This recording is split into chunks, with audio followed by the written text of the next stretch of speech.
Ladies and gentlemen, give a round of applause for Liam. I've got to say, we need to make reference right now. Liam's two brothers are sitting right here. They have never seen him perform live. And guys, what do you think of your brother? Top shelf. Top shelf. What do we think, guys? Yeah! Alright, excellent. Alright, we're about to bring on our main act tonight. His name's Henry Bretz. For anybody who doesn't know Henry, he's been living in Europe recently and he was performing at the Edinburgh Fringe Festival for a month. Does anybody know what that is? Yeah! So, if anybody who doesn't, comedians get up for a month, 2 shows a day. I thought just to get you a bit of an idea about what you're about to see tonight, I thought I'd read a few reviews from his show. First one. Oh, great. Another Australian in Europe who thinks they're funny. There's another one here. Accidentally saw this show at the Edinburgh Fringe.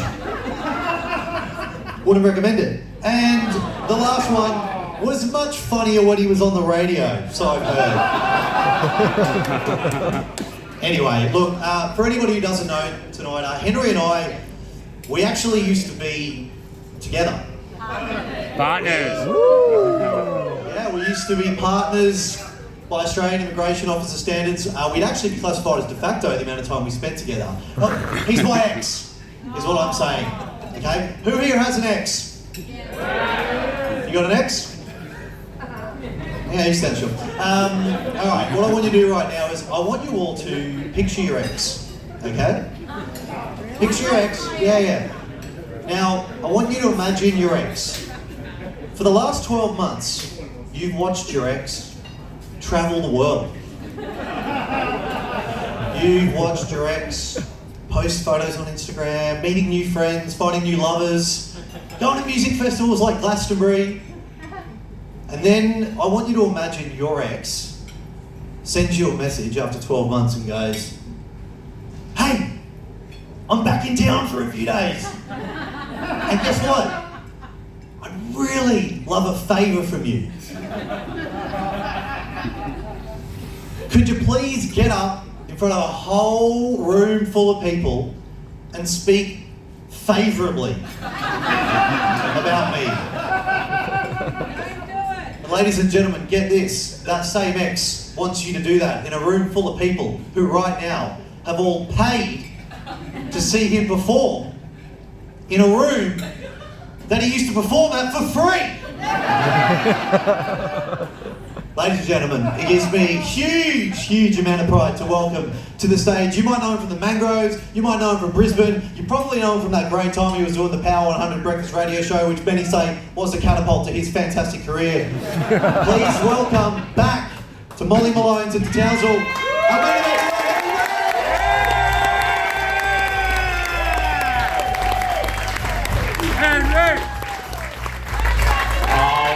Wow. Thank you, Archie. Give it up for Archie Aronson. Yeah! He's on Power 100. I'm more of a Spotify guy myself, but that's alright. Townsville, how the fuck's the last year been? Let's go! I'm so excited to be back, dude. This is the best. I came in this morning at 8 a.m. I got in, I came in on a flight, on the Jetstar flight. A lot of fun. And I knew I was coming back because there was a couple that got separated from sitting with each other. So the father had to go sit somewhere else and the mum and the kids were a little while away. Before we've even taken off, he's like, Bye! They don't serve drinks until 8 a.m. I was like, I'm back in Townsville, baby! Some of this Venetian shit. This is the best, man. I love Townsville so much. Give yourselves a round of applause for coming out tonight. I have taken so much with me in my life from Townsville, and the doctors have said those STIs are almost cleared up, but it is wonderful to be back. I must admit, I have to be honest, I haven't really kept a close eye on Townsville, which I feel bad about. I've been so kind of focused on doing comedy overseas. I haven't really paid attention to the current affairs in Townsville, which, it has been hard. It's been hard on some of my family because my uncle, a few months ago, got elected mayor, and haven't even checked in with him. I assume he's going well. You'd never know. I went for a walk today, bro. This place rocks. I dropped a bottle of I think it was a bottle of rum near, like, you know the fucking Ogden Street Metro Keys apartments there? I dropped a bottle of rum there like a week before I moved away. The glass is still there, bro. It's lit, like, I went to look, like, you know where your life's at, where you're going to look for a bottle of rum that you dropped and finding it? Best moment of my life, it was so much fun. No, but thank you very much for being here. So many of you are dear friends, people I knew here. The question I've gotten a lot today, more than any other, has been like, how's comedy going in the UK? How's comedy going in the UK? Allow me to answer your question with another question. Where am I right now? How do you think it's fucking going? I'm at Molly Malones again! Molly Malones! Sounds like the name of a girl I fingered in Dublin! And now I'm here! No, I'm kidding, she fingered me, what up? I've become a really fucked up, edgy guy since I've been gone. People were like, get therapy. I was like, I'll get earrings, but thank you. Thanks for your advice, thanks for the tips, but I've already got blonde ones, so just chill out. Good to be here though. No, it's fun though, man. I love Townsville, I love the suburbs and how you name them after blokes that have stabbed you in them. Like Douglas, Vincent, Stuart, Kerwin. That's admittedly a weird name. He was probably always going to be a bit of a Fruit Loop, but great to be back in this beautiful place. I'm from Brisbane. That's where I was before I came up to Townsville a few years ago to live. I'm back living with my parents in Brisbane. I'm 28 years old. If I was a generationally talented musician, I'd have already been dead for a year. Back with my parents, having a nice time, but like, you know, it's a bit stuck. Like, I'm eating cereal for dinner. I'm obviously a failed radio DJ. I, kind of recently went separate ways with my beautiful girlfriend, who I loved very much, because she wanted to focus on her career in free-to-air TV. Now, I don't know how recently you've seen free-to-air TV, but do you know how shit of a bloke you have to be for someone to look at you and choose free-to-air TV? Oh, he's pretty great, but girl, the chase. Shout out to our Channel 7 visitors today. Good to see ya! What's up? Keep up the good fight. Nah, man. It's so fucked because, I've had a nice time coming back, living in Australia again. The only thing that would, make it a little bit nicer, just one tip that I have for the people of Australia to make this visit a little more hospitable would be if people could stop getting engaged. What the fuck is going on in this country? I come back to Queensland, everyone I know is engaged now. It's out of control, and I'll say what we're all thinking, they're being fucking insufferable about it. People are looking around like, look at the ring, baby, look at the ring. I'm like, here's one for you, Frodo, fuck off. Are you engaged, Steve? Fuck you! This is exactly what I'm talking about. Do you know how often my parents are like, when are you gonna grow the fuck up and get engaged? It's making me look bad. My mum said to me today, even Steve from Townsville is engaged. And he's 63. Oh, 5 million years till a very good birthday. Fuck yeah, man. No, I'm obviously not engaged, and it's horrible. And everyone's so cocky about it. They're like, oh, have you met my fiancée? Have you met Mildred? She's my fiancée. I'm like, what's this fiancée shit? What are you, fucking French? We're in Australia, mate. It's pronounced fianc. Grow up. One of my best friends got engaged recently, and we were talking about the ring that he bought his fiancée. Very nice ring. And he goes, the rule of thumb that you're meant to follow is apparently men are meant to spend 3 months' salary on the ring. We heard this? Apparently it's a thing, yeah, you've heard. You're meant to spend 3 months' salary on the ring. Now, I'm a comedian. I was like, oh my God, you can get an engagement ring for $60? That's pretty cool. Right, the worst thing now is that some of my gay friends are getting engaged, and I'm like, you had not been allowed to do that for that long, and you're already better at it than me.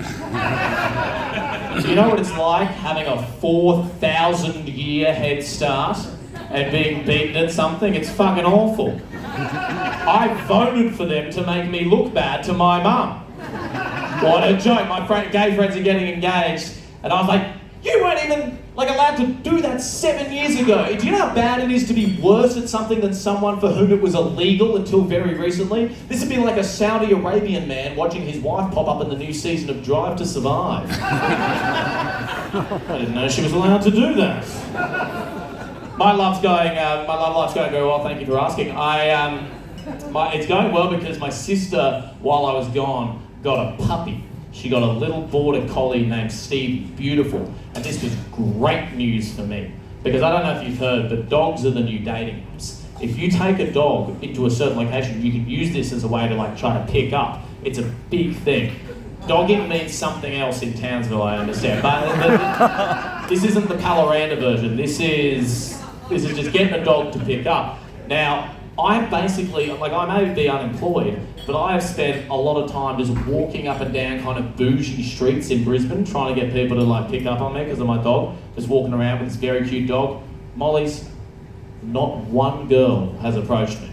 It is a fucking joke, not one person. Like, you see me on James Street in Brisbane and it's like an L&P cabinet meeting. There is not a woman in sight. It's a disaster. And it's when I had a bitter pill to swallow that, like, my sister's dog isn't cute enough to make me attractive. So I had it put down. Sorry, buddy. And to the rest of them.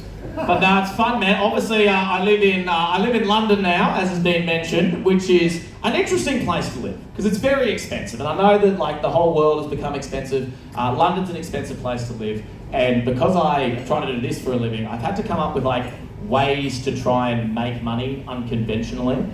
So, who here knows the show Seinfeld?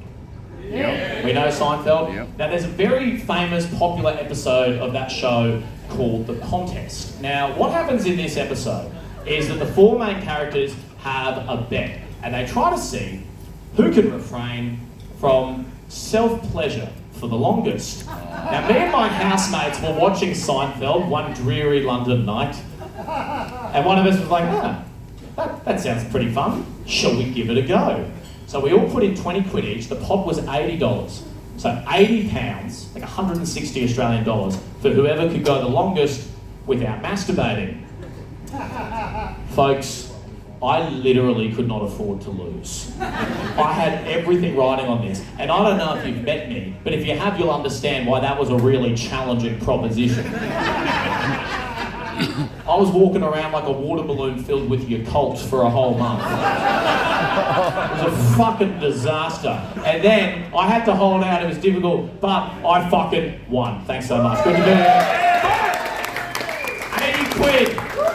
And that was a real moment for me, because the other guys were like, oh, who cares that much, it's 20 quid. I was like yahooing, I was so overexcited, and it was a kind of a realisation of where you're at in your life when I was like, my sole means of revenue generation is refusing to masturbate. Like, my income is no cum. It was a bad place to be. The hard thing as well, though, is because it's very expensive to find somewhere to live. I know that is a problem all over the world. It is very much a problem in London. And it's such a competitive rental market over there that, like, because we all know there's two types of housemates in the world, yeah? Some of us renting, got some renters in the house? Yep. Yeah, fuck yeah. I doubt the rest of you are homeowners, but we'll push on. And when you're renting, you know there's like the two types of housemates. There's the fun, kind of party housemate, and then there's the housemate where it's more of a transaction. They keep to themselves. And I think in a rental market as desperate as the one that we're all currently in, everyone is trying to be both types of housemate at the exact same time. And it's creating these weird situations. You go into like a Facebook housemates group and it's like an amateur production of Jekyll and Hyde. It's these very bipolar environments where every post is some version of this. It's like, hi, I'm Melanie, another girl looking for somewhere to live. I'm a bit of a social butterfly and I never say no to a cheeky, spicy marg. But also I'm very shy. And I like to keep to myself and really respect my own space. I just turned 21, but also I'm a 37-year-old medical doctor who's very clean. On the weekend, I like doing Pilates, unless you don't, in which case I fucking hate Pilates. Yep, that's me, Melanie. I'm either curled up in bed with a good book or snorting ketamine off Fred Against Dick in the kitchen. nothing in between. I've got a big 2024 on the cards. I'm going to run a half marathon. And also, I recently invaded a neighbouring country in contravention of many international laws. They're putting up a pluckier defence than many expected, and now they're trying to join the EU. But I suspect with wavering global interest and US military aid being held up in Congress, we should still be able to achieve a comprehensive military victory within the next 18 to 24 months. DM me.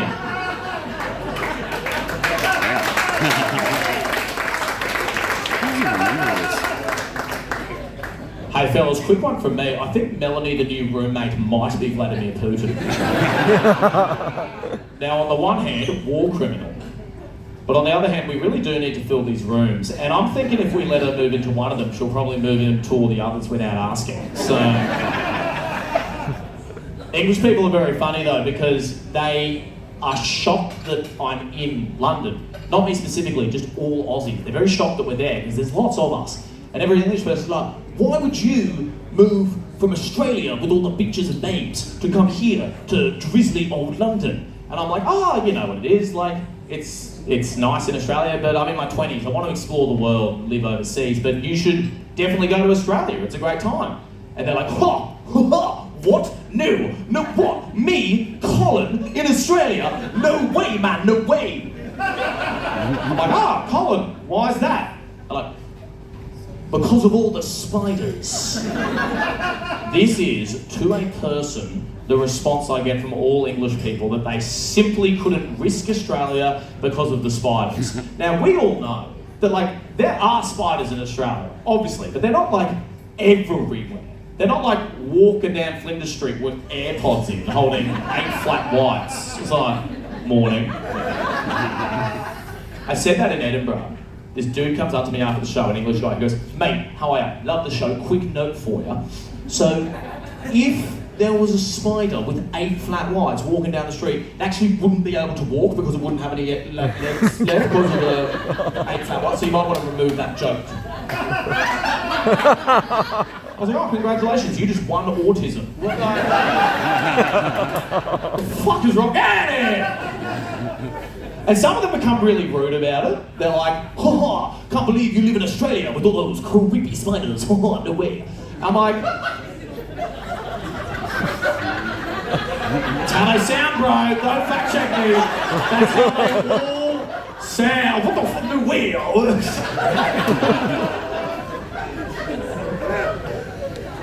It's from North London. But they're always rude about it. Like, you and your creepy spiders. I'm like, I think it's a little bit rich coming from the people who put us there. Because I don't know if you've heard, but they were the British Empire. They had pick of the locations. All I'm saying is if I was going to colonise a country and kind of wipe out a few thousand years, I'd probably send a mate a few weeks in advance just to inspect the property. Just be like, hey mate, could you pop down, just like take some photos for the bomb, and also just see if there's any like creepy, dangerous animals. Oh, there's heaps of them. All good, mate, we'll just go literally anywhere else. We're the British Empire! They could have put Australia anywhere. They put us anywhere. Put us in Iceland, bro. Like, when was that discovered? Like 2003? Like, pick a point on the compass, bro. Put us anywhere. Put us in the east. Put us in the, like, smack bang in the middle. Smack bang in the middle. Put us in the Middle East, where there's already an existing country. And I don't reckon that'd cause any problems whatsoever. And if it did, I reckon the online debate about it would be very chill. I say to English people, you've got to treat spiders in your country the way that I treat, spiders in my country rather, the way that I treat Boris Johnson in your country. Now, I know he's there, and I'd hate to meet him. But I know, mathematically speaking, it's not all that likely. And whether it's spiders or Boris Johnson, the approach is the same. If you come across one, kill him with a shoe. Simple stuff. English people are, like, genuinely great. I know we've got some English people in, I love them to bits, but they're very English. They've got this Britishness about them that you've probably, like, experienced or seen on TV at least, where it's, like, very polite, don't really say what you mean, stiff upper lip. And a lot of the times I find this genuinely endearing and nice. But sometimes it does create situations that you feel like can be handled a little better. And the best example I saw of this was in London. I was on public transport, I was on the tube. And on the tube, what they have is all these posters, they're like PSAs all over the tube about sexual harassment. Chill the fuck out. So, essentially what it says in this ad is it's like, if you witness on public transport a case of potential sexual harassment, distract with a question. What it wants you to do is go over and you ask a question to the perpetrator, and this can diffuse the incident. And then the poster even has some nice examples. It's like, what is the time? What day of the week is it? What's the next station? Now, I love the intent here, but it is so dreadfully British. Because I don't know about you guys, but if I were to witness a potential case of sexual harassment, what I would say would be, hey, stop that harassment. Or if they're going to insist on it being a question, hey, what are you doing, you fucking creep? But no, not in England. You see, this would be very rude, and we can't risk insulting the sexual predator. This might hurt his feelings. And as you know, in England, the only thing worse than sexual harassment are bad manners. So what the London Transport Authorities would prefer you to do is go undercover as a man who doesn't know the time. Build a backstory for yourself. Really slip into the role. Now you have to saunter on over. This will bamboozle the predator, so much so that he kind of forgets how to harass. Just insert yourself in there and go, hello, sorry, so sorry to interrupt what looks like a fine spot of harassment. But does anyone know what date Easter falls on next year? Save the day. I think we can all admit this is not how this approach would work in Australia. In Australia, there would just be banners being like, if you witness a potential case of sexual harassment, simply say, what are you doing, cunt? What are you, mate, what are you, mate, what are you fucking, like, it wouldn't even make grammatical sense. There'd just be like signs on buses that say, what are you fucking, like, and the logo would just be like Bluey finger banging a stingray. Just like, what are you fucking? I also love how the British authorities think the mind of a sexual predator works. That they're one polite query away from complete rehabilitation. Like, imagine a sexual predator just like getting on the tube being like, ho, I'm gonna harass somebody. Like, you know that noise they make? Oh, boody boo, I'm gonna harass someone. In one moment, this polite man has a question. What was that, mate? Adele, the singer, I think she's like 36, 37? Yeah. Cheers, mate, have a good one. Hang on a minute. What am I doing? What have I become? I'm done with this harassing game. I'm through. I'm going to be a good man. I'm going to go donate a kidney to Ned Brockman. Ugh. But maybe I'm wrong, folks. Maybe I'm wrong. Maybe the authorities are right in England. Maybe all it takes to stop a sexual predator is asking them some questions. Because Prince Andrew did that interview and we haven't heard from him in ages. You never know.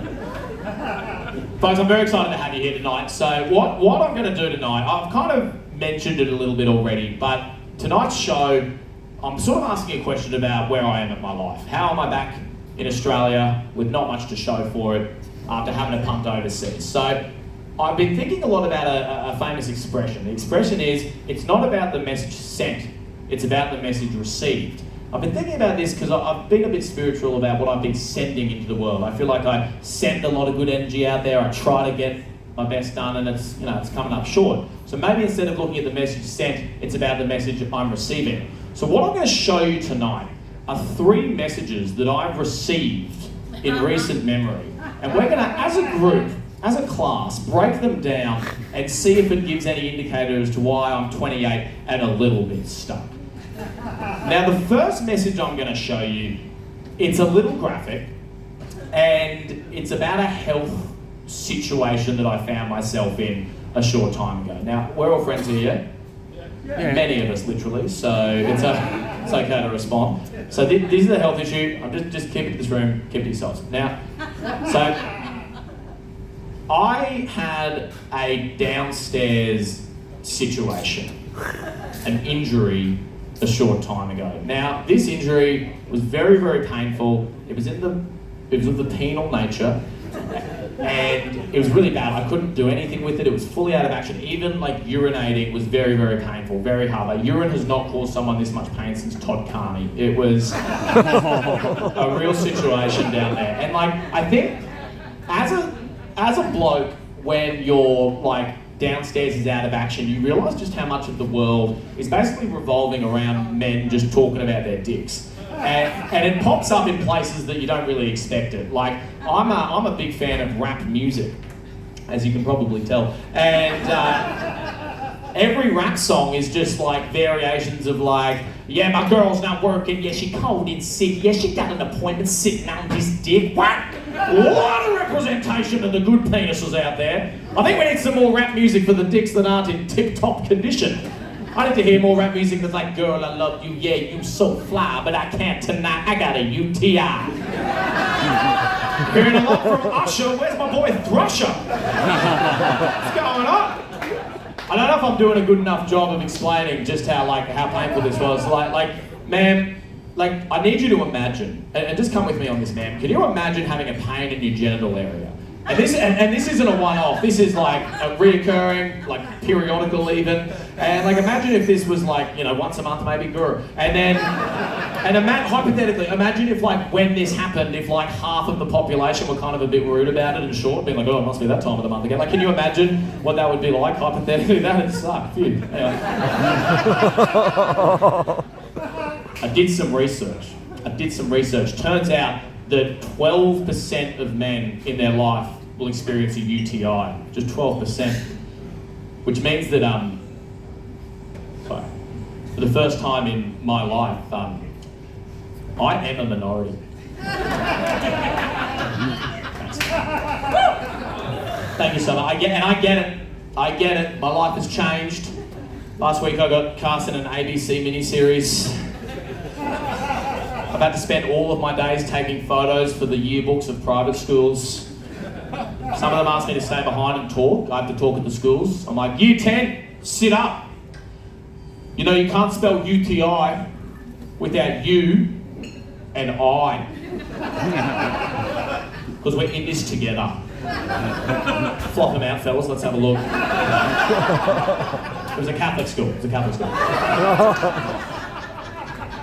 Now I looked into this, did a bit more research. Turns out that it wasn't a UTI at all. It was actually something much worse. It was an injury, it was a tear, we don't need to get into it. But essentially, it was really bad, it wasn't getting better, so I did the only thing I could think of. I went to my dad.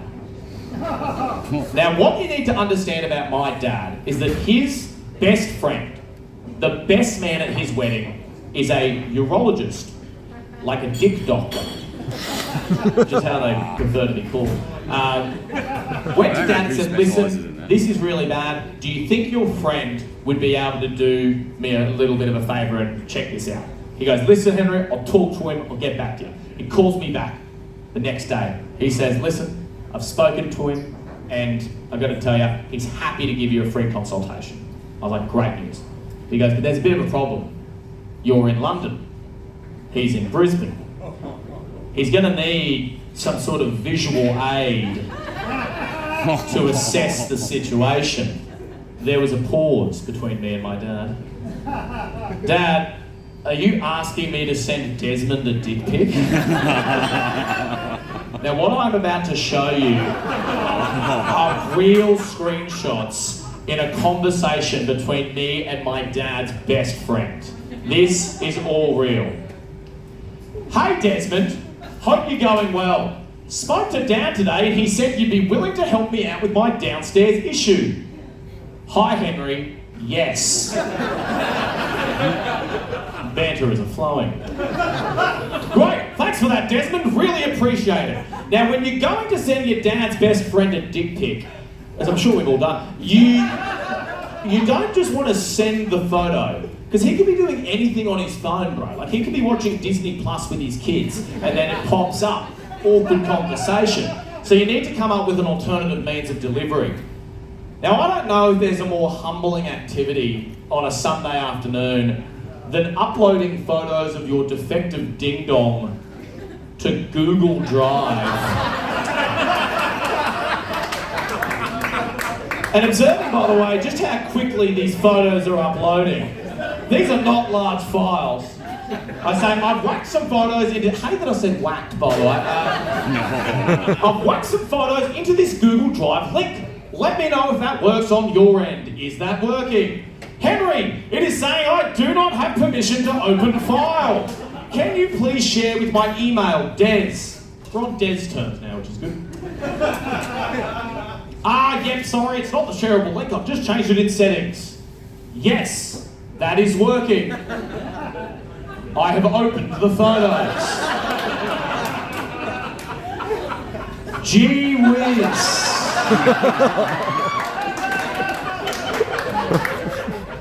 I'll call you ASAP. Cheers, Des. Chat soon. Now listen, I am not a urologist. I've never been to medical school. But I would think on the list of phrases that should be banned from the lexicon of a urologist, gee whiz would be pretty close to the fucking top.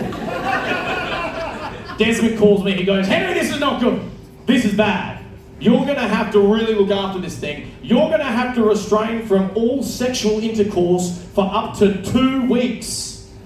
Like, yeah, that should be fine. It's like, what the fuck? What are you talking about, bro? Like, he was like, 14 holder. Well, I suppose if it's doctor's orders, I will restrain. And oh, how the fair maidens of London will weep. Oh, how the Thames will floweth with the tears of single women after they learn Big Bretzy can't have carnal knowledge for 2 whole weeks. Oh, but if it is doctor's orders, I suppose I shall obey. Who the fuck do you think I am, Valentine Holmes? What are you talking about? You'll see. Right, I do want to say that it was a good bit of advice to take out of this, because, and you can take this home with you today, because if anyone here ever sends a photo of their genitals to someone and it is not well received, do not panic. Just say, oh my God, I'm so sorry. My dad told me you were a urologist. Works every time. The issue has been resolved, thank God, because I've been travelling around a little bit lately, doing a bit of backpacking, and you don't really want to be dealing with a health crisis in a hostel. Not a good place to be. And I've enjoyed backpacking. I found it very fun, not for the sightseeing or the culture, but because my favourite thing are European couples on holiday. European couples on holiday. And if you've never seen a European couple on holiday, don't worry, allow me to paint a picture. Picture the hottest woman you've ever seen in your entire life. Just like radiant, beautiful, just a treat. And now, picture a bloke who is essentially Mr. Bean. This is every European couple on holiday, bro. I have no idea how these relationships work. I have no idea what apps these motherfuckers are creating, but it makes no sense. And for some reason, whenever you see them, he's always really annoyed with her. She'll be like, look, the Trevi Fountain. He'll be like, oh my God, can we go? And I'm like, motherfucker, you are punching like Tim Tszyu. Shut the fuck up. Now, these relationships don't make sense, but they do answer the question of what would it look like if Dua Lipa was fucking Kevin Rudd. So, I did see some good things though while I was travelling. I went to Edinburgh. And in Edinburgh, they have this really cool graveyard. Now, the reason it's cool is because J.K. Rowling, she wrote a lot of the Harry Potter books in Edinburgh. And whenever she got writer's block, needed some inspiration, she would actually go into this graveyard, go for a walk. And what she would do was look at the tombstones for inspiration. So there would be like the names and stories from these graves sometimes made their way directly into the books. It was very cool. So J.K. Rowling was getting her ideas from these graves. I walked into the graveyard and the first grave just said, trans women aren't women. I was like, that's a weird looking grave.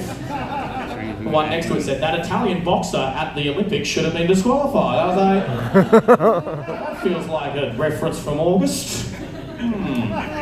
Very weird. Fuck J.K. Rowling. I don't like her. I think she's a bigot.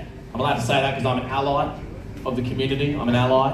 And I've been trying to be a better ally this year. I've been trying to experience more queer art. For example, in London, I went to a musical. It was called Miserable Lesbians. But it's French, so they call it Les Miserables. Pretty cool, pretty woke. I also went to Berlin on my travels. Who's been to Berlin before? You ever been to Berlin? Yeah. Berlin, people who live there are insufferable. They are not Germans. They're fine. The locals are great. It's the Australians who have moved to Berlin who just think they're like civil rights heroes for doing so. They're so down on Australia now that they're in this kind of punk apocalypse that is Berlin. And they come over to you like they're fucking like dyed hair and their earrings. And they're like, and they come over, they're like, where are you from? Brisbane. Oh, I could never go back to Brisbane. I just could never live in Brisbane again because like Berlin is the most progressive city on earth. I was like, not always. A few dicey years there. About 6 years specifically where their progressive credentials were dubious at a generous best. But please don't let me interrupt your bump of ketamine here at this war memorial. Don't allow me to get in the way of this line you're doing at Checkpoint Charlie. Oh, that's how it got that name. So, on the way home, this is kind of weird, but whatever, we're friends. I had to go via America on the way home, so I had to go through an American airport. I was going through, and this was quite a historic American airport. I was in airport security, huge area for the security, and on the wall, this massive, massive wall, they had a memorial for 9/11. All the victims of September 11. It was like, just remember the victims. Now listen, I'm all for remembering 9/11, absolutely, but like, I don't know if airport security's the place for that particular memorial. Because I don't know if you've heard, but airport security didn't have a great day. They arguably played a bit of a shocker on 9/11. It's like, if I had the worst fuck up in the history of my job, I don't know if I'd be like immediately reminding people of it at the workplace. Like imagine if it was like, hey, Darren, remember that time where you accidentally CC'd the client in on the email? We've done a mural. It's very nice. I'll go use Darren. The main thing to remember when you're travelling, and this is, if anyone who goes on a holiday overseas, remember this. Everyone speaks English. This is true. Everyone speaks English. Now, if you're in a foreign country and a foreigner momentarily forgets that they speak English, that's okay. It's then your job to remind them. Because English, as we know, is not about the words or the meaning of them. It is about the volume at which they are spoken and the centimetre distance from the recipient's face. So say you're overseas and you're like, hello, nice man, where is the train station? And he goes, n'anglais. He does speak English. This is when you, as a white, need to remind him. Up the volume, bring in the distance. Volume up, distance in. You go, where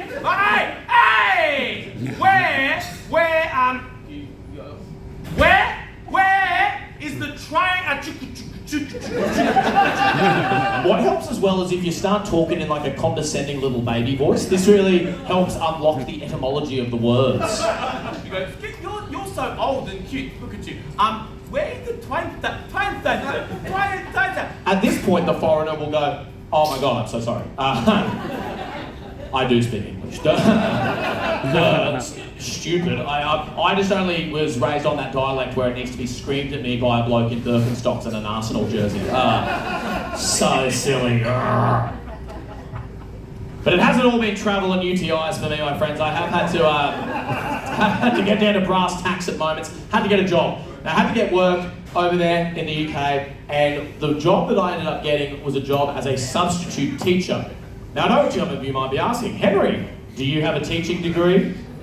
Don't worry, that is not a question any of the schools asked.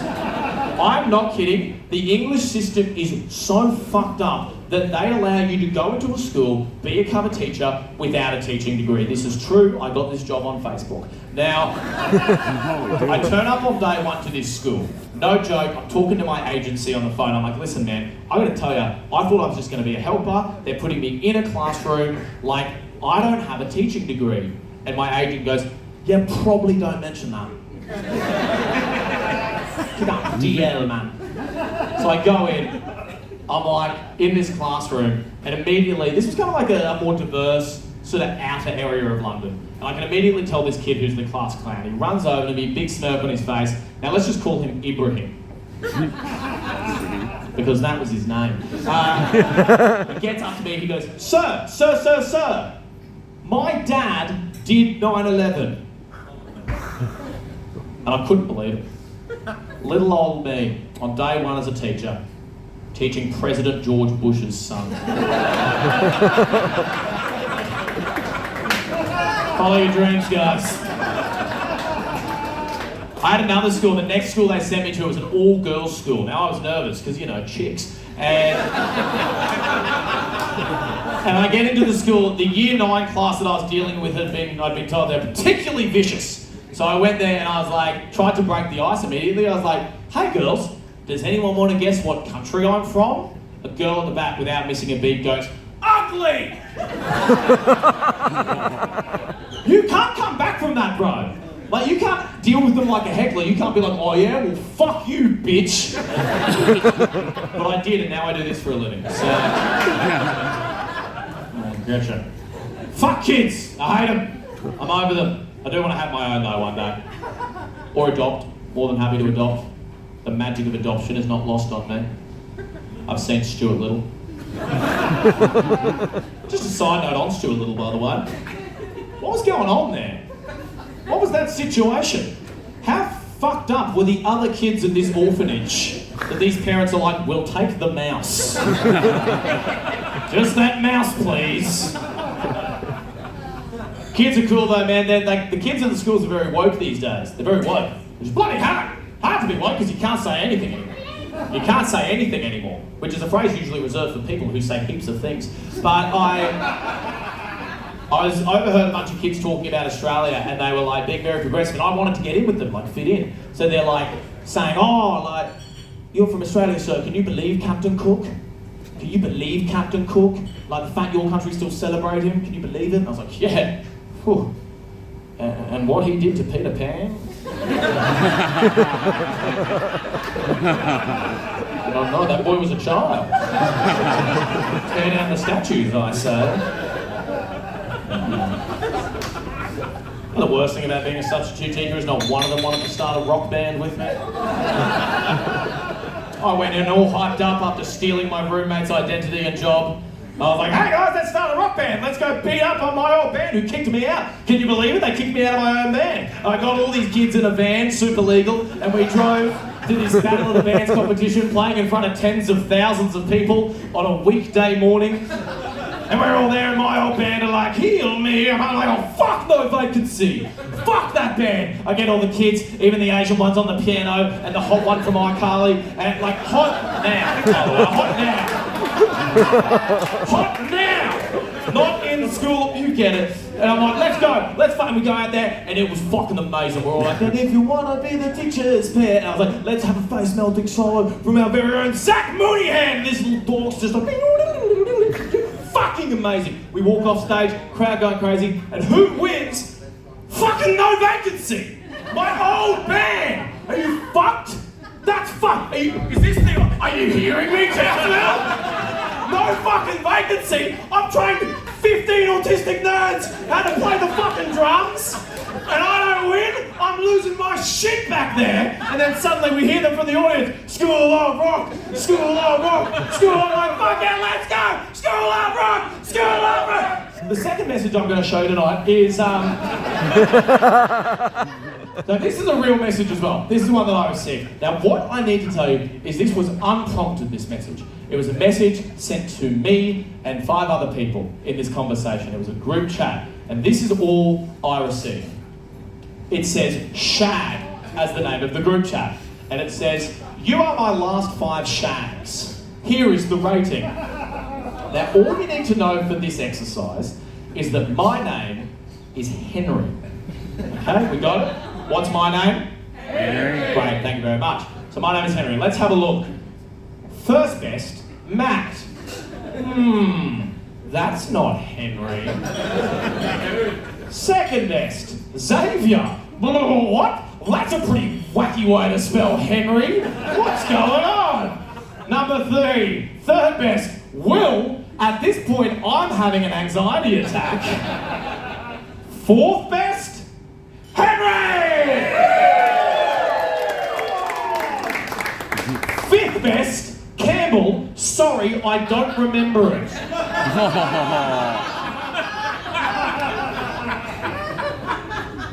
Now, just one moment.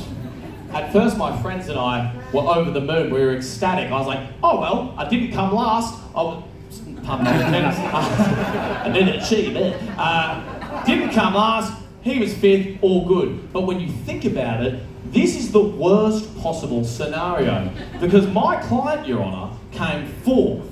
But when you think about it, on the evidence that we have here, she, by her own admission, ladies and gentlemen of the jury, doesn't remember number 5. Now, how can something be bad if you admit you don't remember it? Nay, if you don't remember, might the quality of said shag potentially be the 3rd best shag, 2nd best shag, 1st best shag? Nay, you don't remember. If I ask you, what's the worst thing that's ever happened to you?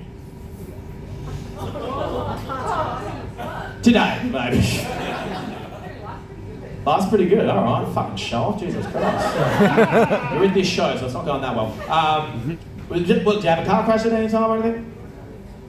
There you go. Alright, let me ask you another question. What's the worst thing that's ever happened to you that you don't remember? Whoa, hang on a minute. That's impossible to answer. Because here's the thing, folks. You can't remember the worst thing that you can't remember. You can't remember it because that's how memory works. You can't remember the worst thing you don't remember. It's an unknown unknown. It's conceptually impossible. It's a tear in the space-time continuum. It's a full fucking mind trip like Inception. My sex life is like Inception. In that there's hardly any women and the ones who are there ask a lot of questions. That's a great Inception joke, I promise. It's like a fucking riddle. We were getting so into it, we're like, what's the worst thing you don't remember? How can you not remember? It's like a riddle. It's like she's a woodland pixie trying to get us to cross a bridge. It's like she's putting some kind of curse on us from a witch in the woods. Like, eyes of toad and newt tails of newts. Here lies my last 5 roots. But who was best? I hear you cow, as you ask who I took home from, mad cow. Well, my tick of clock and wing of bat, the one who pleased me most was Matt. With golden hair and shirt from Stussy, he won my heart and stroked my hand. I'm sorry, Will, for your behaviour, but you have been ranked below Xavier. By Sun of South and Moon of North, Henry, you have been ranked 4th. But Campbell, I'm no Bretz defender, for he's the worst that I remember.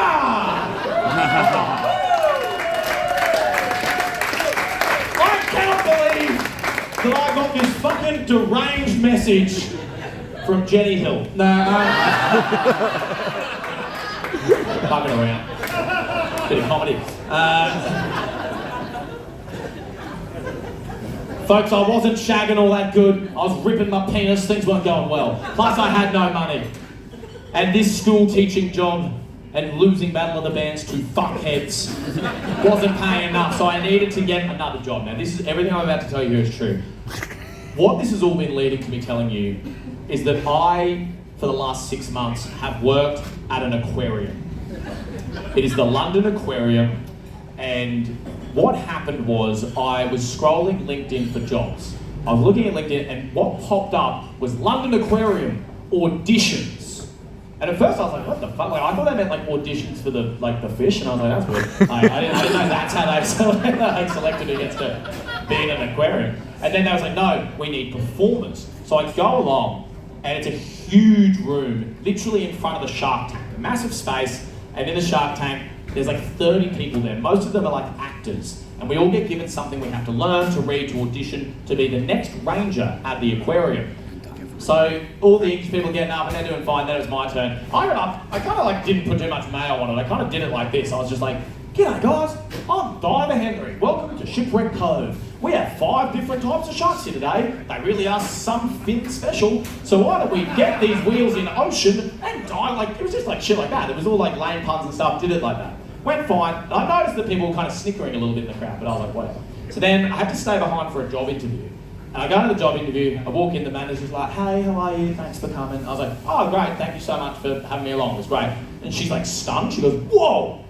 I was like, "Well, what's wrong?" She goes, "Is that your real voice?" I was like, "Yeah." She goes, "Oh my God, we all thought you were a British actor doing an Australian accent to like sound more like Shark Guy. Like we all thought, because we were all saying, we're like, no one can sound that Australian.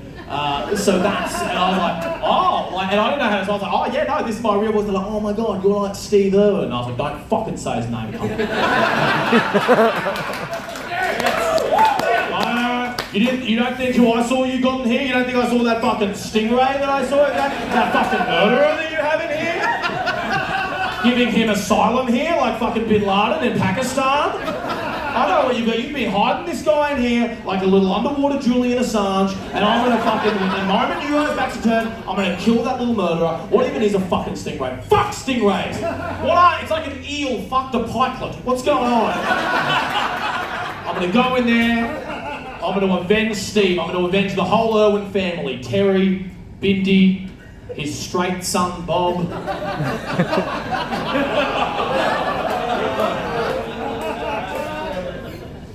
I was like, okay. And then I started joking with them. I was like, "Oh, listen, that's me. I'm like the Daniel Day-Lewis of aquariums. I'm always doing crazy shit. Ha ha ha. That's me, Ranger Henry." I walk out. They call me a few days later. They go, "Oh mate, we'd love to have you on the team. We really, really love." I was like, "Oh, awesome." They're like, "We love the audition that you did, and we love that Australian thing you were doing." Folks, I'm not making this up. To this day, I don't know if they know whether or not I'm actually Australian. And it's been 6 months, and it's kind of at the point where it'd be really awkward to tell them the truth. Now, it probably doesn't help that every morning I walk in, I'm like, "Cheerio, God save the Queen, how you doing? Big drizzly out there, any more of that crumpet I can have mocking around, obviously. Mind the gap. Anyway, have a good shift, guys, I'm going to get into character." "Oh, sharks, cunt, how you doing?" A little confusing. It's funny, man. People, like my friends in London, they always ask me, they're like, "What is it like working in an aquarium?" And the truth is, like, it's just like a normal job. In that soon you start to hate it. Like, eventually you just hate your job, it becomes work. And we complain about our job like anyone else, but like, you're complaining about an aquarium, which is ridiculous. So like, I'm an adult man, and I have been in the staff room at work saying sentences like, "Hey bro, what's up? Oh, fuck me, I'm on clownfish this afternoon. Oh, I'm just gonna try and get out of here early, dude. Yuck. Oh, hey, Nate, if you're on Penguins, they've been an absolute bunch of cunts today, man. I don't know what's going on with Flipper, but he's been all fucked, so yeah. Alright bro, have a good shit, I'll see you out there, man."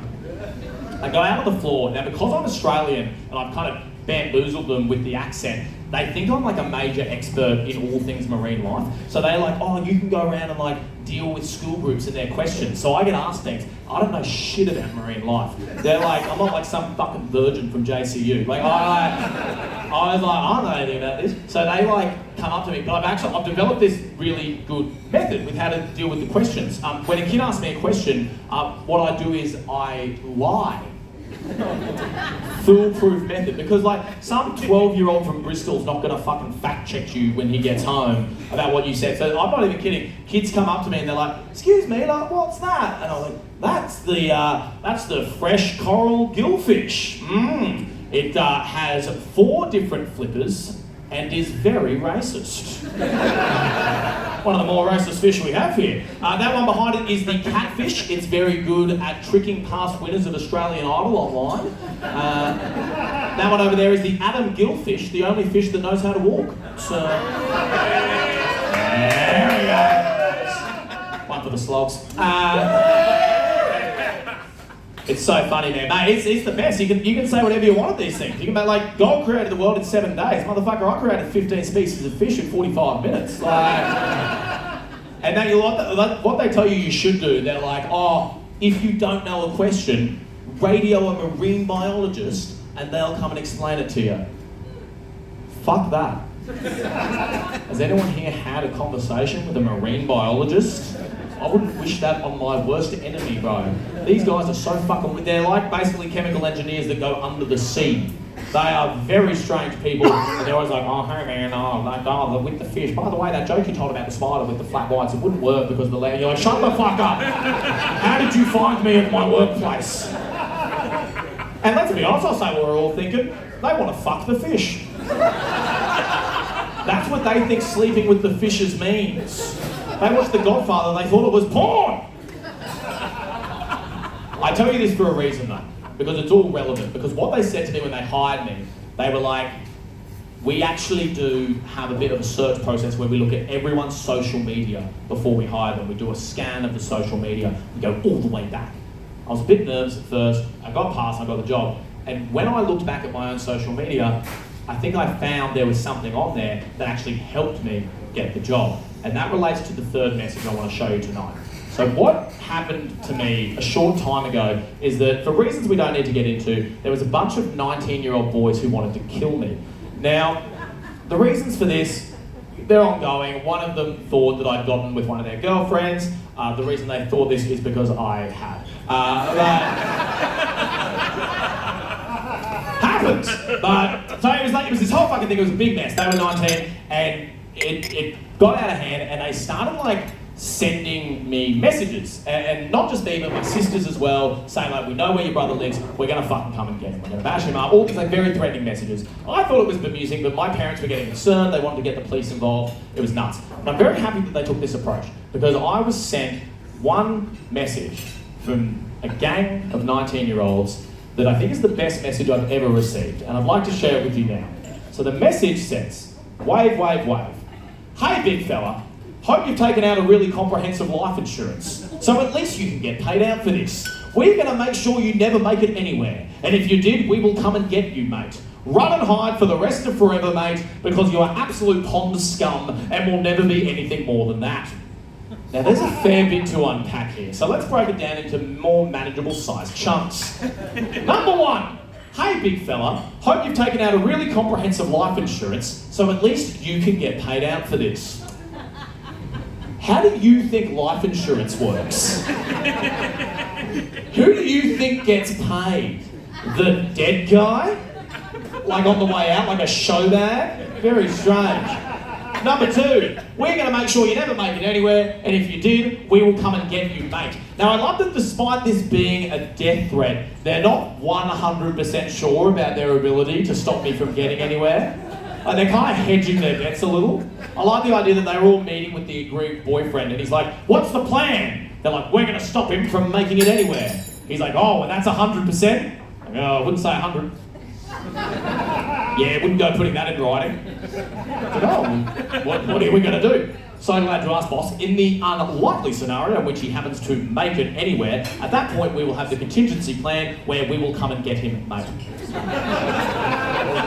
Sounds good, fellas. Let's take lunch. Number three, run and hide for the rest of forever, mate. Now, the rest of forever is just forever. At this point, you're just trying to hit the word count. Very, like, superfluous language. Number four, because you are absolute pond scum and will never be anything more than that. Now, I love this last bit of the message because it shows the arc of the writer. We start with a pretty fundamental misapprehension of life insurance policy, and we end with what has to be described as quite a very good literist in a way. We have a budding creator, right? Like, this is Roald Dahl level of stuff we have in our hands here. Pond scum, very good. Now listen, this didn't go the way they planned because I never engaged, I never responded to the message. And the reason for this is I thought it would go away, but they had one last trick up their sleeve, these 19-year-old men. So, back on Facebook, when this happened, there was like a feature, even if you weren't friends with someone, you could still share their profile picture. Do you guys remember this? It was a weird bug where you could share anyone's Facebook picture. Now this is clearly what they wanted to do as a call to action. It was like an old Wild West wanted poster. So they share it out there, they go and find one of my old profile pictures, put it into the world, and they're all commenting stuff like, we're gonna bash him, this guy's fucked, let's get him. Now the photo that they chose to share was this. And I really thought I edited out that guy's name. But, sorry Luke Saunders, cunt. Ready to be bashed. Now they put this out there, and I want us to look at this, because Santa hat, surfing Santa Hawaiian, and a fish novelty thong on my hand. Now I don't know about you, but if my girlfriend cheated on me with that guy, I reckon I'd keep it to myself. I don't know if I'd go advertising that. But this blew up in their faces because not only did they get people to bash me, but they helped me out. Because look at what is on my hand. A fish. Oh, a beautiful fish. And look at the delicacy and care and compassion with which I'm handling that fish. So they tried to get me, but where do I work now? At a fucking aquarium, motherfucker! Let's go! Guys, thank you so much for coming out.